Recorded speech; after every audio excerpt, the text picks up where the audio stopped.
Du befindest dich hier in meinem Reich, einem Ort jenseits von Raum und Zeit. Es wird YouTube genannt.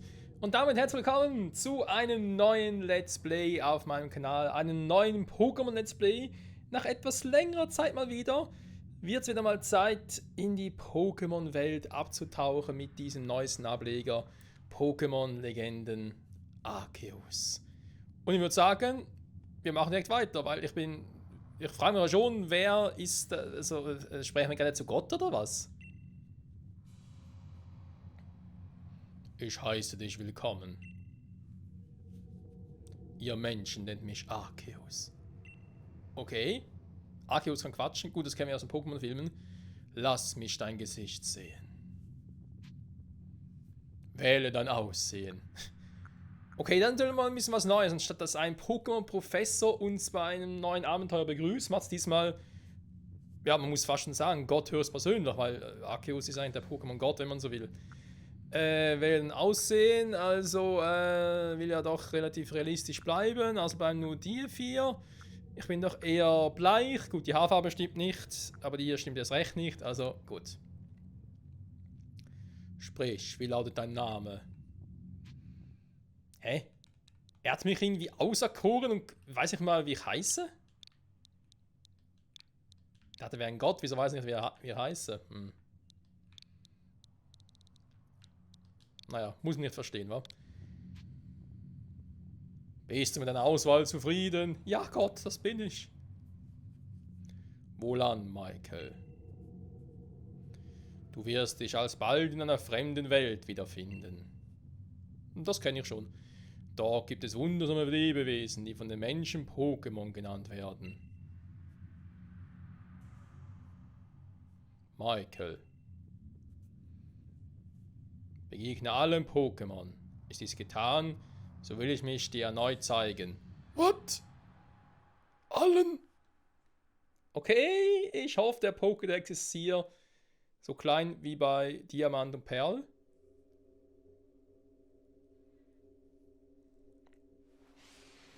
Wow, was ist jetzt los? Hey, mein Handy.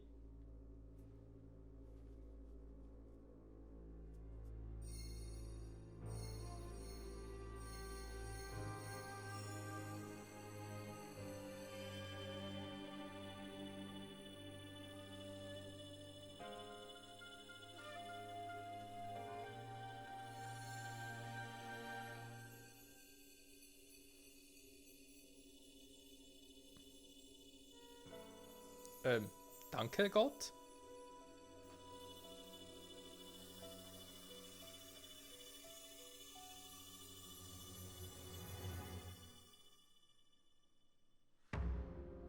Pokémon-Legenden. Arceus. Oder Arceus, wenn euch das lieber ist.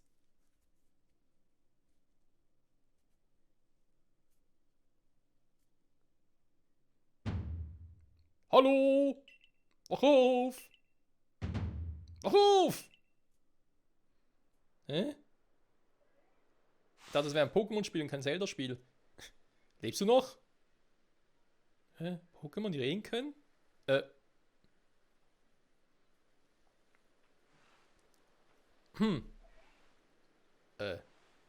Okay. Wo bin ich? Wenn du erschrocken ans Putz vom Himmel gefallen bist. Ein Glück, dass du noch lebst. Entschuldigung, aber wer sind Sie? Das hier sieht nicht so aus wie die Schweiz. My Word, das wollte ich gerade...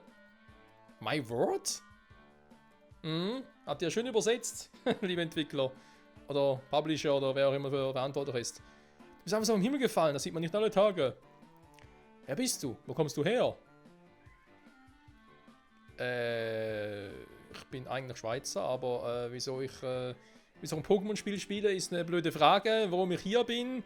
Naja, Gott hat zu mir gesprochen und was? Aber davon mal abgesehen, dann klang es wirklich sehr seltsam. Das sagt der Richtige. Kennst du ihn hier in der Gegend? Kein Plan, was ich mir wohl ich bin. Was ist das hier überhaupt? Verstehe. Du siehst ziemlich verloren aus. Weißt du wenigstens, wo du hin willst? Kann ich vielleicht einen Weg zeigen?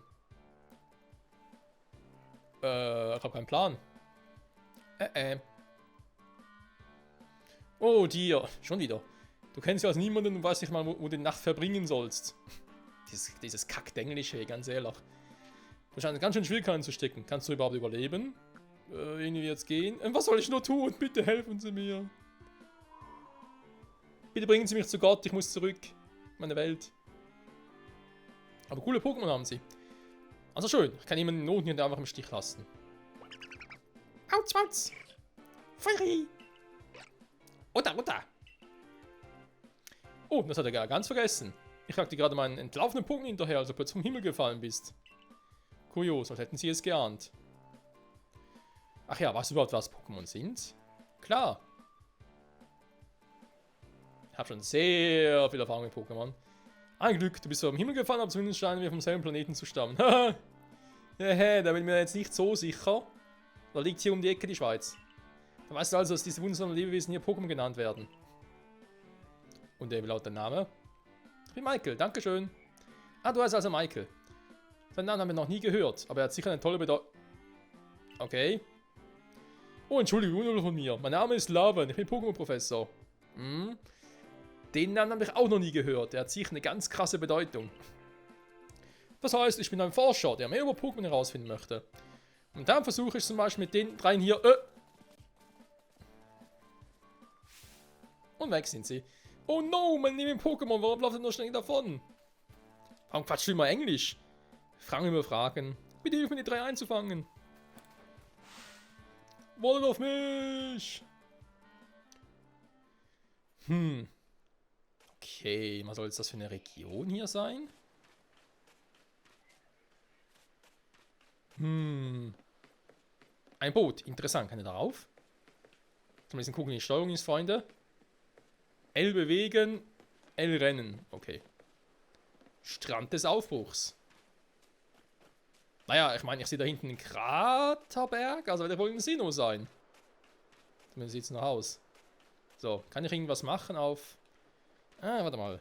Auf B kann ich geduckt laufen, beziehungsweise vermutlich mich anschleichen. Und ja, das Ganze, wir werden es natürlich noch erfahren und so, aber das Ganze ist schon eher Open-World-mäßig und soll ja eine Mischung aus, beispielsweise irgendwie Schwert und Schild mit Overworld-Pokémon sein, aber natürlich auch also Mischung aus eben Schwert und Schild als Beispiel mit, sagen wir jetzt mal, Zelda Breath of the Wild. Die Grafik, ja, darüber kann man sich jetzt streiten, das stimmt. Also kann ich auch irgendwie hier die Farbintensität noch ein bisschen hochstellen kann. Ansonsten muss ich mal gucken, ob ich es nachher bei der Videoverarbeitung mache. Jo, sonst sieht eigentlich schon mal alles sehr interessant aus. Und was ich glaube auch schon mal erwähnen darf, ich habe gerade gesagt, hier sieht aus wie Sinnoh. Ja, natürlich die ganze Information, die man vom Spiel bereits hat und so, irgendwie wie aus einer anderen Zeit. Blödes Wort. Aus einer anderen Zeit quasi. Und so soll es irgendwie auch sein, wa? Michael, unbekannt Ort, Spiel speichern. Ja, kann ich irgendwie schon mal in die Forschungsfibel, Steuerung. Einstellungen, genau. Also ganz kurz hier was machen. Okay, 3 ist schon. Okay, ist sehr empfindlich. Der mal deaktivieren, dann keinen Bock drauf. Gyrosensor-Empfindlichkeit.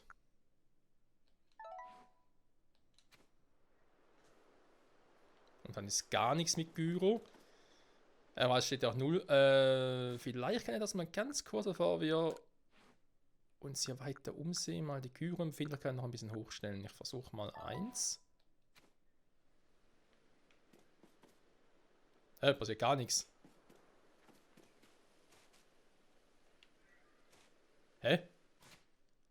Bin ich jetzt noch zu früh mit der Gyro-Empfindlichkeit, oder?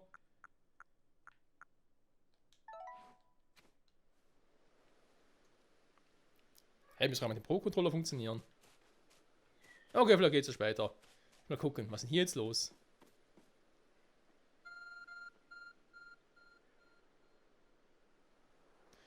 Etwas leuchtet und gibt Töne von sich. Hey, mein Handy! Sieht zwar ein bisschen anders aus, aber okay.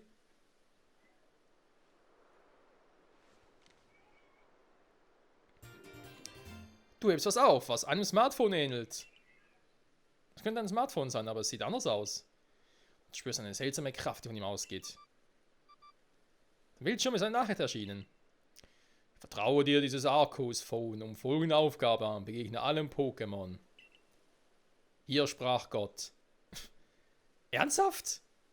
Arcos hat mal mein Handy verändert? Oder, ich hoffe, es wurde modifiziert, nicht downgraded. Das wäre jetzt ein bisschen doof. Ansonsten, danke Gott. Keine Ahnung, was er jetzt davon halten soll.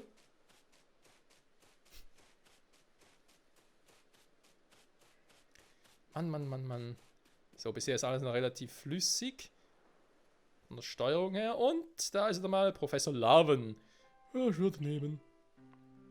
Professor, was ist los? Oh, mein neuer Freund aus dem Himmel. Du hilfst mir doch, oder? Ich habe bereits unzählige Pokébälle geworfen, um die Pokémon zu fangen, doch ohne Erfolg. Ich sollte wohl erstmal alles über die 3 Ausreißer erzählen, wa? Das ist Bautz. Bautz kann die Pflanzenphotosynthese betreiben und kämpft mit Hilfe seiner scharfen Federn. Er stammt aus der Alola-Region. Die ist weit weg von hier. Das da drüben ist Feurigel. Die Flammen am feuriges Rücken lodern kräftiger, wenn es wütend ist oder erschrickt. Feuri! Und es entstammt der Johto-Region.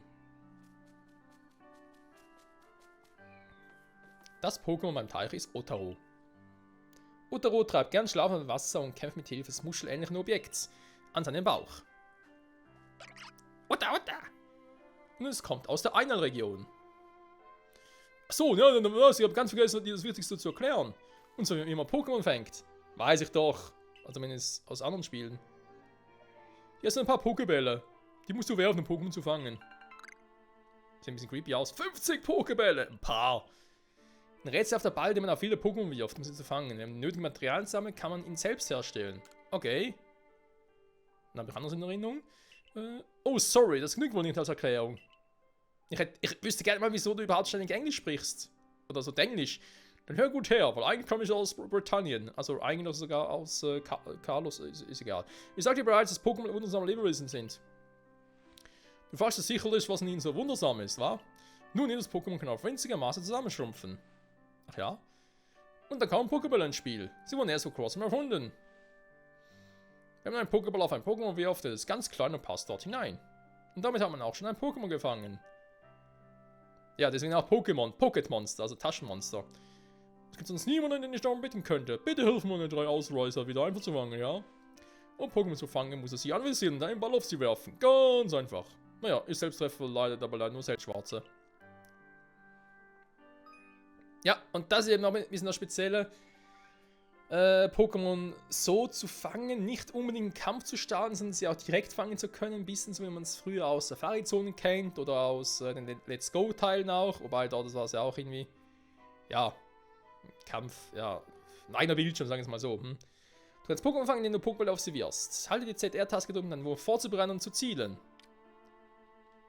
Okay.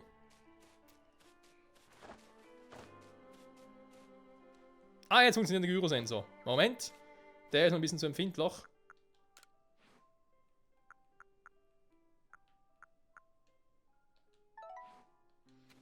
Weil eventuell muss ich dann ähnlich wie bei Zelda Skyward halt doch mit den Nunchucks spielen. Aber erstmal gucken. Ja, so geht's.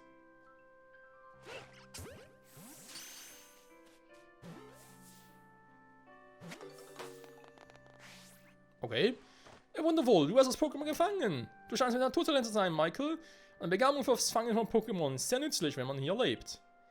Es sind noch 2 einschlafende Pokémon übrig. Ich muss sagen, ich finde es sehr ungewöhnlich, dass du überhaupt keine Angst vor Pokémon zu haben scheinst. Nö, wir haben genug Erfahrung, also ganz ehrlich. Dass ich schon alles am Pokémon gezockt habe. Hey, Feurigel!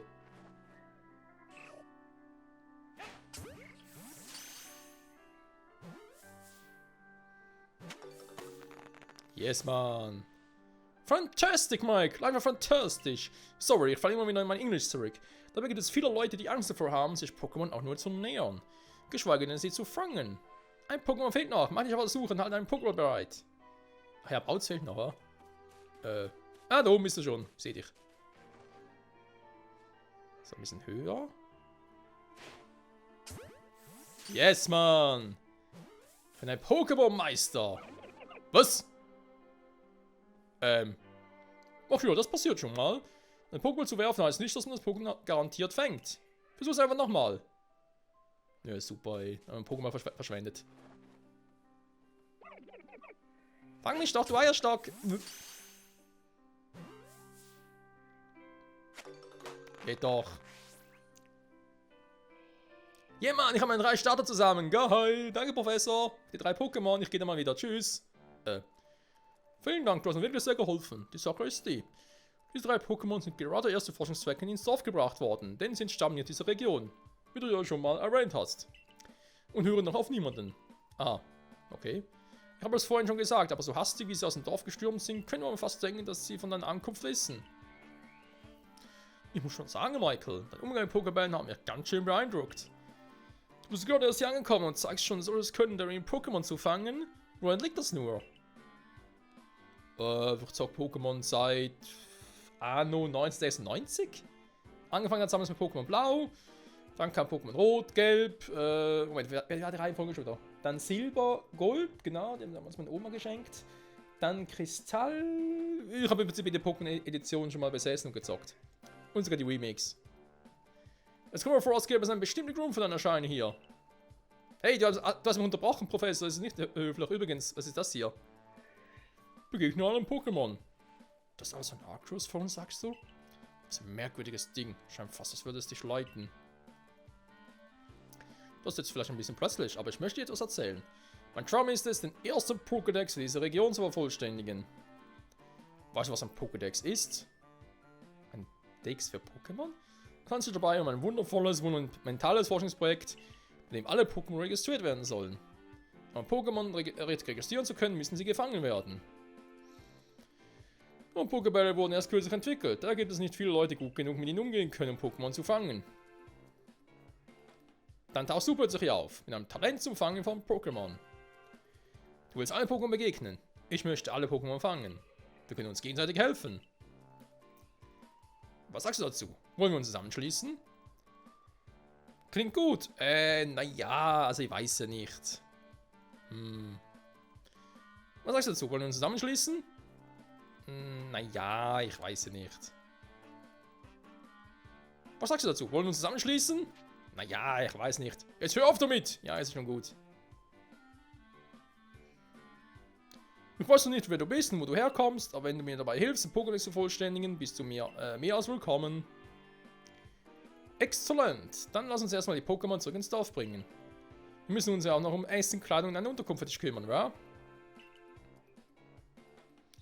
Folge mir, ich bringe dich direkt nach Jubeldorf. Sie meinen Jubelstadt?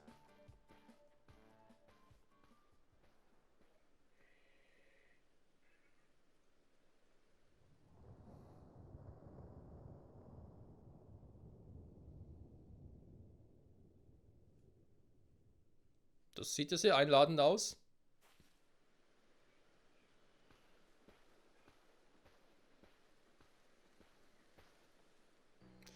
Sei gegrüßt und wie immer vielen Dank für euer wachsames Auge. Dieser junge Mann hat mir und meinem Pokémon einen großen Dienst erwiesen, deswegen möchte ich ihn ins Dorf einladen. Jo.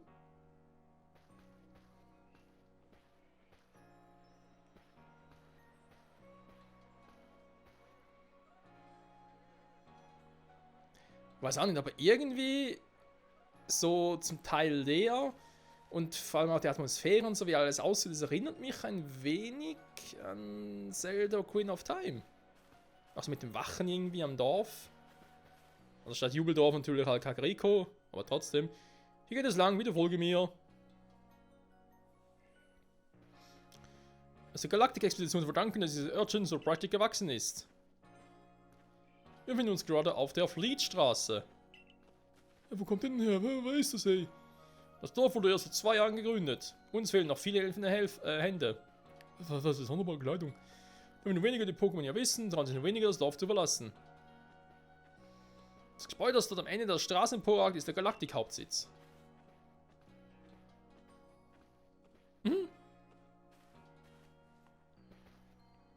Seht ihr das da links oben? Also jetzt nicht links, sondern jetzt eher mittig. Also rechts vom Kopf vom Professor. Diese 2 Schornsteine sehen doch aus wie Gala Smogmog. Das sind die Regionalform von Smogmog, Gala. Jetzt hätte ich fast etwas vergessen. Ich muss so schnell Bericht erstatten, dass wir den laufenden Pokémon erfolgreich mit eingefangen haben. Kannst du lange im Speiselokal auf mich warten? Das nennt sich heiße Kost. Du findest es auf der linken Seite, wenn du diese Brücke überquerst. Den Arceus Phone scheint auf irgendwas zu reagieren. Mysteriöse Kraft weist den Weg zum Zielort. Wegweiser auf der Karte. Drück den Minusknopf, um die Karte auf deinem Arceus Phone aufzurufen. Ah, okay.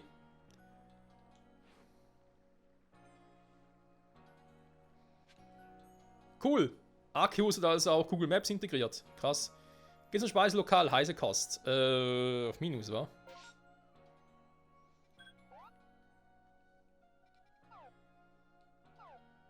Ah, Suchen funktioniert hier so. Okay, das sieht auch interessant aus.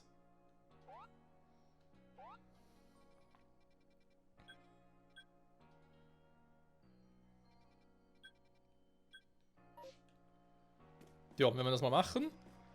Ansonsten, statt Jubelstadt einfach Jubeldorf. Macht Sinn, wenn wir natürlich in der Vergangenheit sind. Dass hier noch ein Dorf ist, noch keine Stadt.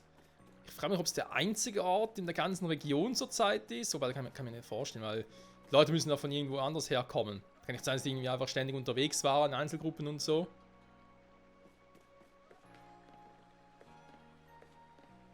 Amadeo! Ich bin erst vor kurzem nach Jubeldorf gezogen. Dank meiner Gespräche mit den anderen Bewohnern habe ich schon so viel gelernt. Schön. Das ist das Galaktik-Expeditionsgebäude, das wollen wir noch renovieren. Mhm.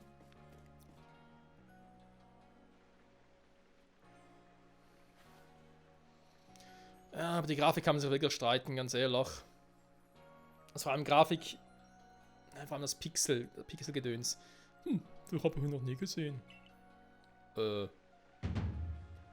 Dieses Lokal ist nur für Mitglieder der Galaktik-Expedition. Los, verschwinde jetzt!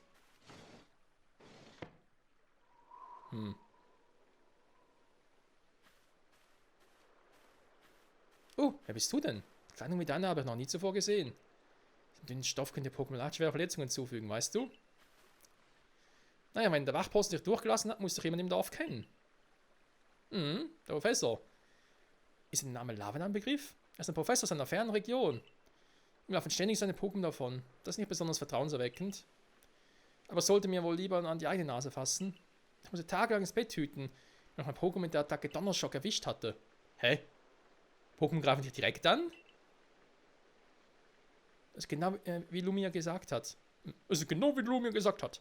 Ich bin wirklich ein hoffnungsloser Fall. Professor! Lumia statt Lucia. Man hatte keine Sorgen. Michael wird uns ab jetzt helfen. Was reden Sie da? Sie wollen doch in etwa in die Forschungstruppe aufnehmen? Und die Erlaubnis von Kommandantin Celestis dürfen Sie gar kein neues Mitglied anwerben. Ich gestatte es. Kommandantin Celestis! Sieht aus wie Cyrus in Weibloch. Sofern er über notwendige Fertigkeiten für den Forschungstrupp verfügt. Ich bin Celestis, die Kommandantin des Forschungstrupps der Galaktik-Expedition.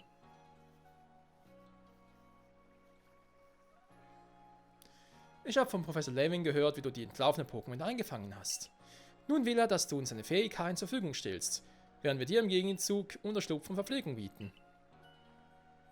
Du scheinst mir um die 15 Jahre alt zu sein. Also kannst du auch, wenn Erwachsener, für deinen Lebensunterhalt arbeiten. Du solltest wissen, dass wir einen Fremden wie dich nicht einfach so einstellen. Morgen war eine Prüfung auf dich. Das klingt nach einem vernünftigen Vorschlag, Kommandantin. Möchten Sie nicht mit uns essen? Sie sind sicherlich auch meine Gefangenen unserer Besucher. Ich verzichte. Beim Essen ziehe ich es vor, ungestört zu sein.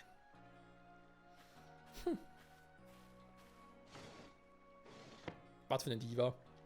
Oh dear, Eigenbrot durch weh und je. Also dann, alles weiter besprechen wir am besten bei einer Mahlzeit. Hallo, Mubeshi, ich nehme wie immer die Kartoffelmochi. Weiter aber 3 Portionen, bitte. Vielen Dank, Mubeshi. Deine Kartoffelmochi sind köstlich wie immer. Nick, nick. Professor Laven, wo sind Sie überhaupt auf diesen Fremden gestoßen? Nun, er ist aus dem Loch im Himmel gefallen. Du weißt schon, dem Riss im Raumzeitgefüge. Das kann nicht Ihr Ernst sein. Doch, doch. Ich bin Wissenschaftler. Meine Arbeit besteht darin, Phänomene zu beobachten und herauszufinden, welchen Regeln sie folgen. Für mich zählen nur Fakten. Es ist allgemein bekannt, dass es hier in der Hisui-Region eine Vielzahl von Pokémon gibt. Hisui? Das ist Sinnoh. Stimmt, sie leben überall auf Wiesen, in Wäldern, an der Küste. Als Mitglied der Forschungstrupps ist es unsere Mission herauszufinden, was für Lebewesen sie sind. Pokémon. Eins ist sicher, Pokémon können einen wirklich Angst machen. Man weiß nie genau, über welche Kräfte sie verfügen und was sie damit anstellen können. Vieles ist noch unerforscht. Und hier kommt Michael ins Spiel. Ihm ist es gelungen, Dry-Pokémon einzufangen. Hörst du? Ganze Dry-Pokémon hintereinander. That's incredible. Einfach unglaublich. In der Galaktik-Expedition gibt es niemanden, der über ein solches Fangtalent verfügt. In seiner Gabe können wir endlich unsere Suchungen starten. 3 Pokémon? Wilde Pokémon sind so angriffslustig, dass wir froh sind, wenn es uns gelingt, noch ein einziges zu fangen. Nun ja, die Pokémon, die zum Stand geflohen sind, waren ehrlich gesagt nicht besonders aggressiv. Das Wichtige ist, dass sich unser Freund hier ein Pokémon ohne Angst nähern konnte. Und dadurch war es ihm möglich, von dem Wurf gut zu zielen. Hey, ihr vom Forschungstrupp! Wirklich die Musse unbekümmert fremd einzuladen und den Bauch vollzuschlagen? Die Kommandanten da drinnen gerade 10 Portionen Kartoffelmochi verdrückt. Das macht sich sicher aus Frust darüber, dass mit der Vervollständigung des Pokédex so schleppend vorangeht. Das Frusttest von Kommandant Zeldis wird bald ein Ende finden. Greif zu, Michael. Wenn du Galaktik-Expedition beitrittst, brauchst du dir um Verpflegung und Unterkunft keine Sorgen mehr zu machen.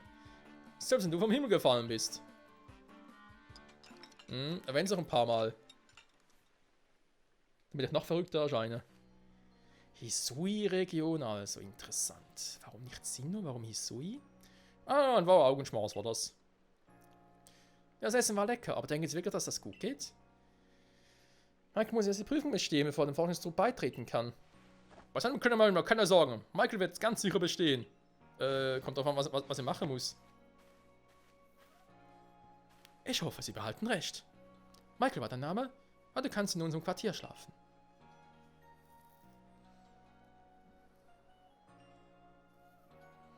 Da solltest du die Prüfung nicht bestehen, musst du außerhalb des Dorfes leben und dich im schlimmsten Fall ein qualvoller Tod erwartet. Doof, was? Tja, so ist es halt.